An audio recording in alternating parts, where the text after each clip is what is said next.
Bonjour à tous, je suis Grégory Guiblin, le responsable de compte de l'industrie aéroportuaire. Bonjour à tous, mon nom est François Reiter, consultant décisionnel au sein du groupe SAP. Aujourd'hui, nous allons vous parler de la transformation digitale au sein de l'industrie aéroportuaire. Dans un premier temps, nous vous présenterons SAP et sa stratégie. Ensuite, nous vous présenterons les différentes tendances qui se dégagent de l'industrie aéroportuaire. Et enfin, François vous fera une démonstration de comment on peut accompagner aujourd'hui les aéroports dans leur transformation digitale. SAP, c'est tout d'abord 45 ans d'expérience dans plus de 25 secteurs, avec 82 000 employés et un écosystème qui repose sur plus de 300 000 consultants et 12 000 partenaires. Le contexte de la transformation digitale est vu comme sur l'image que vous voyez à présent via SAP. C'est-à-dire qu'on repose tout d'abord sur un système transactionnel. On pense bien sûr à l'ERP, dans votre système d'information. Les entreprises s'appuient de plus en plus maintenant sur des systèmes associés qui sont le décisionnel, voire l'analyse prédictive, afin de couvrir différents besoins, qui pourraient être par exemple l'engagement du personnel pour les ressources humaines ou l'expérience client pour les services marketing et commercial. On va même jusqu'à l'Internet des objets pour par exemple une chaîne logistique ou une maintenance prédictive. Dans l'industrie aéroportuaire, on va distinguer quatre grandes stratégies. La première, ça va être la compétition entre les différents aéroports. Aujourd'hui, les aéroports ont besoin d'être de plus en plus agiles, dû à l'augmentation du flux de passagers. Cette compétition se distingue également via l'amélioration de l'expérience client. Le but est de satisfaire le client tout au long de son passage dans l'aéroport et de lui garantir le maximum de sécurité et de confort. Ces deux points se traduisent également par une recherche de sources de revenus hors de l'aéronautique. On pense bien sûr aux bars, aux restaurants, mais également aux différentes boutiques. Le but sera bien sûr de booster, si vous voulez, le commerce de ces différents points d'accueil au niveau des clients. Ces trois sources passeront par l'impact des nouvelles technologies. Les nouvelles technologies, via des services connectés ou des applications, aideront bien sûr à améliorer l'expérience client et également à augmenter les sources de revenus. Dans les tendances qui se dégagent, on observe bien sûr la gestion des créneaux horaires. Chaque année, les aéroports ont 60% de plus de flux de passagers qui arrivent donc dans les différents aéroports. On a également l'aspect sécurité. On doit assurer toujours cette même sécurité au niveau des différents passagers. Il y a donc bien sûr l'aspect Green Airport qui concerne le facteur écologique de ces aéroports. Enfin, on doit augmenter l'attrait économique des aéroports, de façon à en faire de vraies villes. Enfin, on pense bien sûr au terme aéropolis.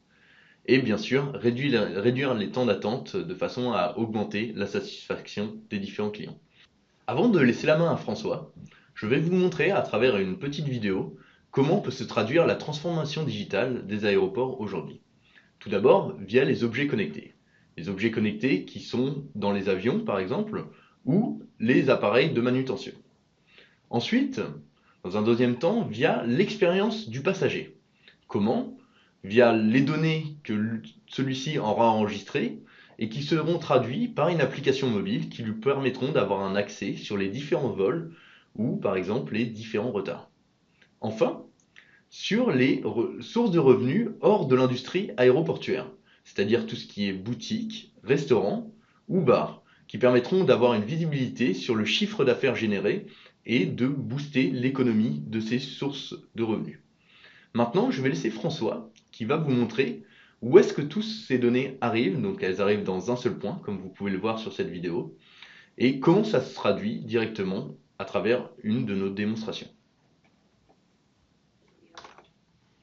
Bonjour à tous, donc au cours de cette démonstration, je voudrais vous montrer comment SAP souhaite accompagner ses clients dans l'utilisation d'une plateforme décisionnelle qui permettra d'accéder à l'ensemble des informations qui sont nécessaires au bon pilotage de l'activité au sein d'un aéroport.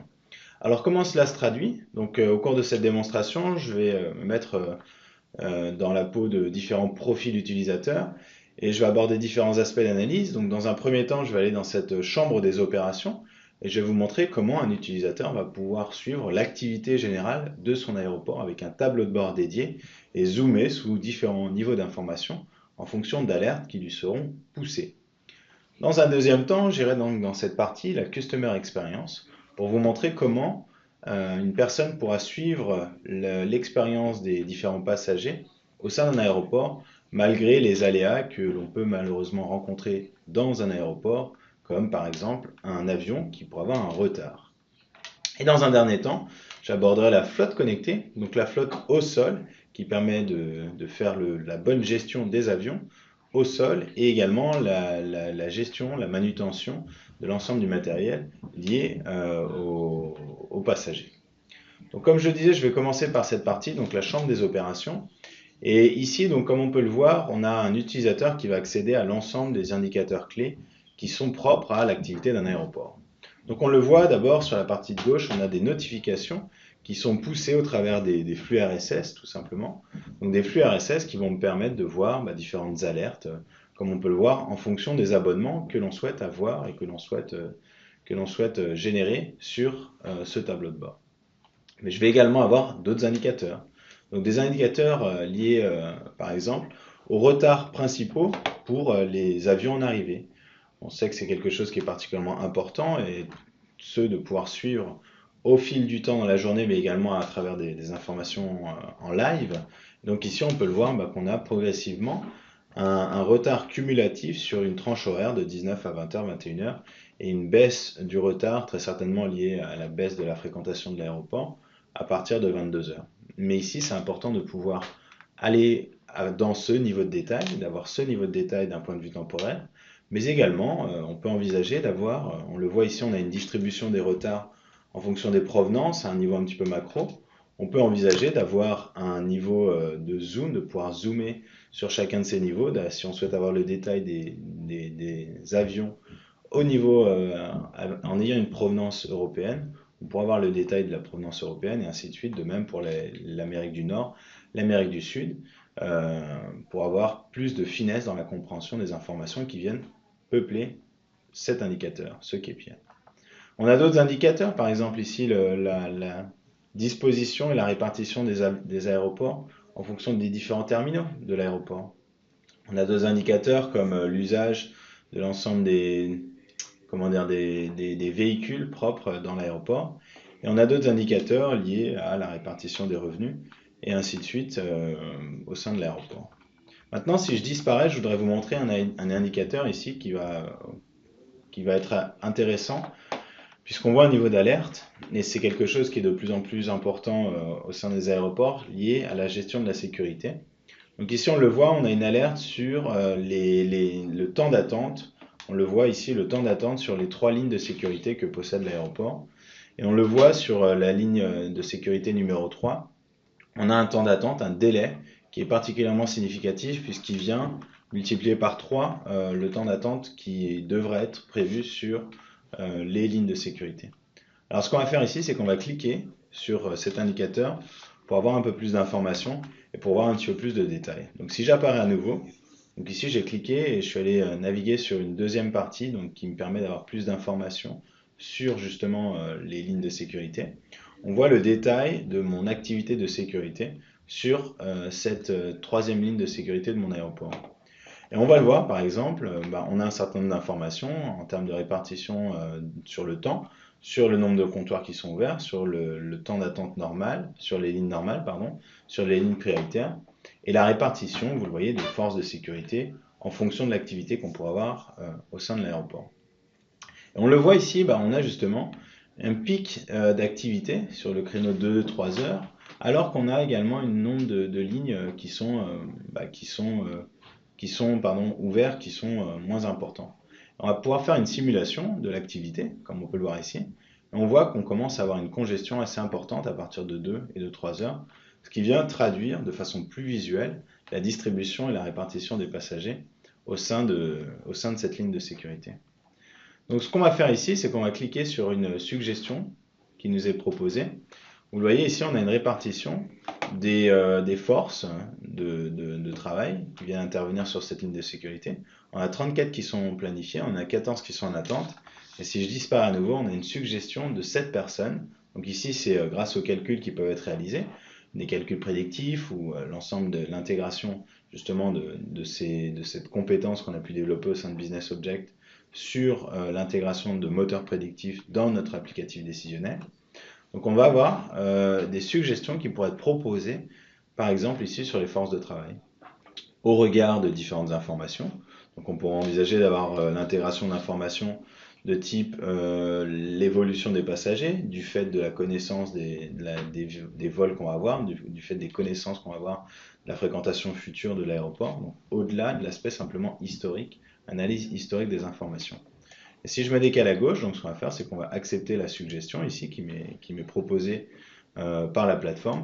Et si on confirme, eh bien on va avoir une évolution dans la répartition dans la distribution des individus et dans l'évolution. Donc ici, l'évolution qui est simulée, l'évolution qui va se dissiper progressivement au fil de la journée. Maintenant, si je reviens à droite, on voit qu'on a une deuxième alerte qui peut être intéressante, encore une fois liée à la sécurité, puisqu'ici je suis sur mon Security Overview, ma vue générale de ma sécurité, problématique de sécurité dans mon aéroport. On peut le voir ici qu'on a un colis qui est abandonné. Donc on le voit ici, on a un certain nombre d'indicateurs liés à ce colis abandonné. D'abord, on a sa localisation, on a l'équipe de sécurité la plus proche qui nous est suggérée, et on voit, bon, on a un certain nombre d'informations comme je le disais. Alors ce qu'on va pouvoir faire, c'est qu'on va pouvoir faire encore une fois des scénarios de simulation.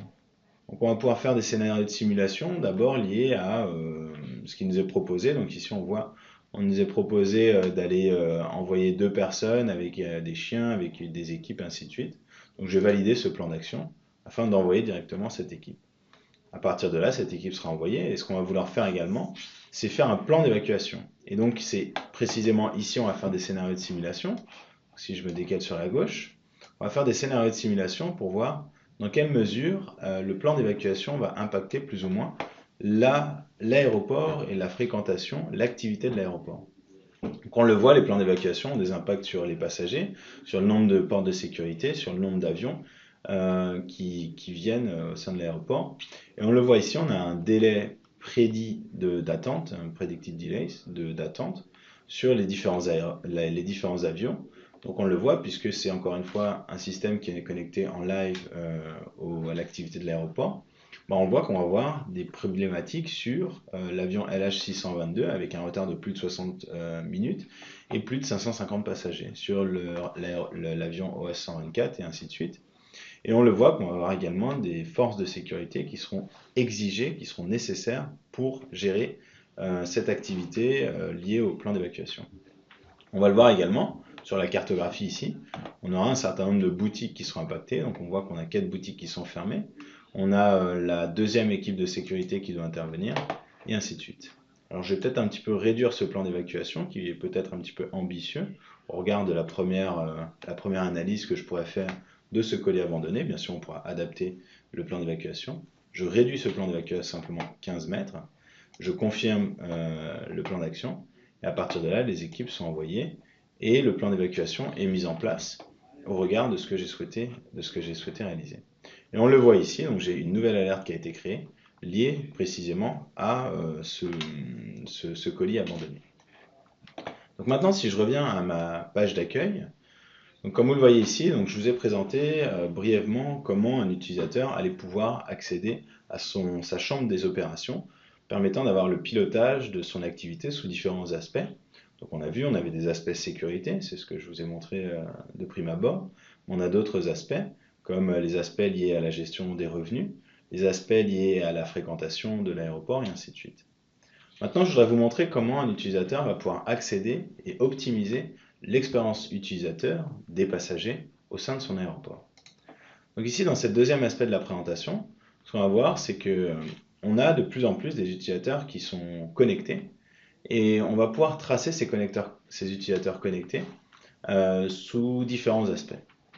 D'abord, on le voit, les utilisateurs connectés peuvent avoir différentes provenances et en fonction de la provenance qu'ils peuvent avoir, on va pouvoir déceler différents comportements sur les comportements de consommation qu'il pourra avoir. Par exemple, un utilisateur européen aura un comportement de consommation qui sera plus important en début de semaine, les vendredis et les samedis, sous différentes typologies de produits. Donc ici, on a les produits à un niveau macro, donc les différentes lignes de produits.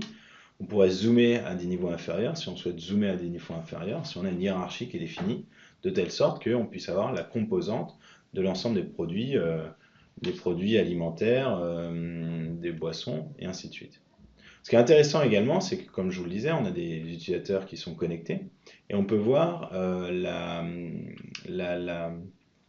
comment dire, la façon dont ils vont être réceptifs à différentes campagnes marketing qu'on pourra leur pousser.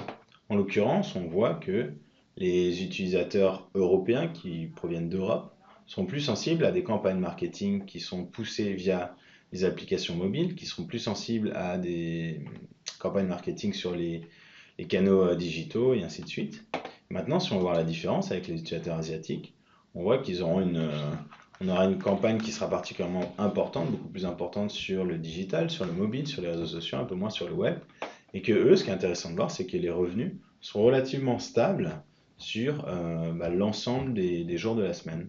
Probablement parce que ces utilisateurs, ces consommateurs, pardon, proviennent de loin et qu'ils sont sur une période qui est, admettons, ils sont en vacances. Quand un utilisateur européen va faire des achats plus sur la fin de la semaine, puisque ça correspond à sa période de repos, ici, on sera sur des utilisateurs qui seront en vacances et qui vont consommer quel que soit le moment de la semaine, puisqu'ils ont une provenance lointaine.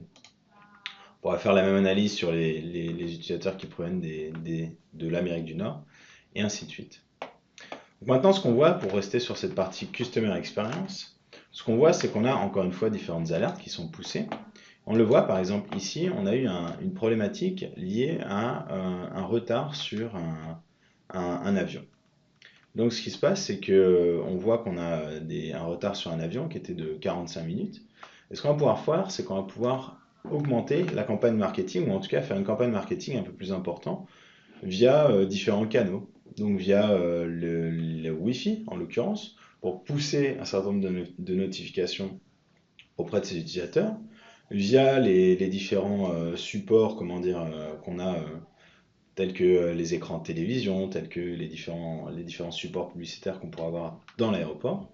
Et on va pouvoir choisir le temps d'exposition qu'on souhaite pour cette nouvelle campagne publicitaire.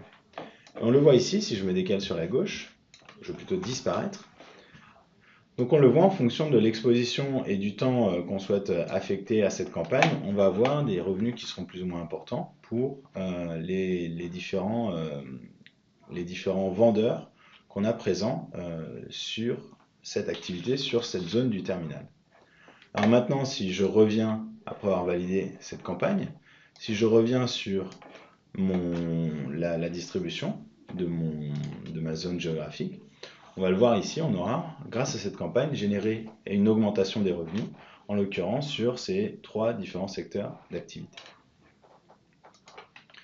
Donc ici, je vais vous montrer très simplement, avec cette partie Customer Experience, comment on allait pouvoir, avec l'intégration de ce système décisionnel, l'intégration de l'ensemble des événements liés à la fréquentation de l'aéroport, sur des événements liés à des retards pour des compagnies aériennes, sur le succès d'un certain nombre de campagnes marketing et ainsi de suite, comment on allait pouvoir engendrer davantage de revenus pour nos partenaires économiques et également des revenus indirects de fait pour l'aéroport. Maintenant, je voudrais vous montrer comment, grâce à cette plateforme décisionnelle intégrée, on va pouvoir se connecter à l'ensemble de la flotte qui possède toujours plus de capteurs dans ce monde de l'IoT. Donc ici, on le voit, on a différentes choses. On a des informations liées aux différentes arrivées, aux différents départs, et à la fréquentation au sol de mon aéroport. On a un certain nombre d'indicateurs liés à l'ensemble du matériel qui nous permet d'opérer sur l'aéroport, le matériel au sol, que ce soit le matériel au sol pour manœuvrer les avions, mais également l'ensemble du matériel lié à la manipulation du matériel, plus des passagers. On va le voir ici, on aura un certain nombre d'alertes, encore une fois, sur ce modèle d'alerte. Par exemple, sur un niveau d'alerte sur la batterie d'un des chariots élévateurs. Donc on le voit ici, on a une problématique sur la batterie avec des simulations. On le voit, on risque d'avoir un niveau de batterie qui sera particulièrement faible, qui va chuter d'un coup, et donc un impact directement sur ici la vitesse de ce chariot élévateur et donc sur la performance, la façon dont on va gérer cette activité. Et ici, donc on le voit, on a une notification, une suggestion qui nous est proposée. On nous dit, on souhaite proposer de changer la batterie, mais éventuellement, ce qu'on va nous proposer ici, c'est de faire une replanification en fonction de l'activité. On voit, on a une activité forte à ce moment de la journée au sein de l'aéroport, donc on va replanifier un petit peu plus tard le changement de la batterie. À partir de là, on vient replanifier. Et on voit qu'on a replanifié et qu'on va, on va faire la manipulation, le changement de cette batterie 45 minutes plus tard, puisqu'on sait que cela peut permettre de gérer l'activité de la bonne façon, malgré cet aléa. Maintenant, si je viens à une deuxième alerte ici, on le voit, on a une deuxième alerte qui est liée à une porte d'embarquement, où on aurait une problématique sur une des portes d'embarquement. Et donc on a un certain nombre de manipulations d'informations d'abord qui nous sont posées, et un certain nombre de manipulations qui nous sont proposées. En l'occurrence ici, on nous propose d'informer le responsable de la porte, et donc c'est ce qu'on va faire ici, on va lui envoyer une notification pour que celui-ci sollicite une de ses équipes pour aller vérifier, s'assurer du bon fonctionnement de cette porte d'embarquement et réaliser les manipulations nécessaires pour son bon fonctionnement. Donc ici, je vais vous montrer simplement comment SAP souhaitait accompagner ses clients sous différents aspects.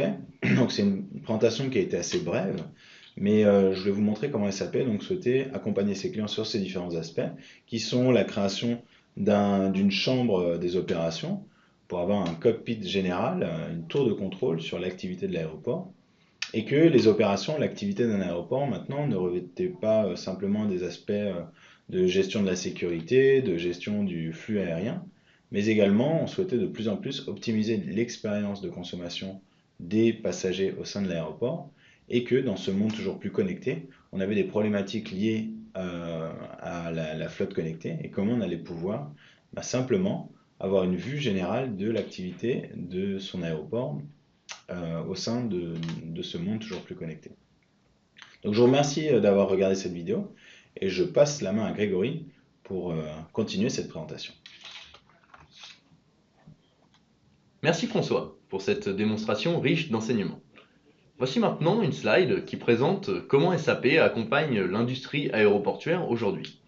87% des compagnies aériennes déjà utilisent SAP. Nous avons de grands noms, parmi lesquels American Airlines, British Airways et Lufthansa. Nous travaillons également avec de grands aéroports, comme celui d'Hambourg, Francfort et Singapour. Vous pouvez voir derrière moi également des références qui s'affichent partout dans le monde. Je vous laisse également mes coordonnées, ainsi que celles de François, pour que vous puissiez nous contacter, afin que nous puissions vous accompagner dans votre projet de transformation digitale.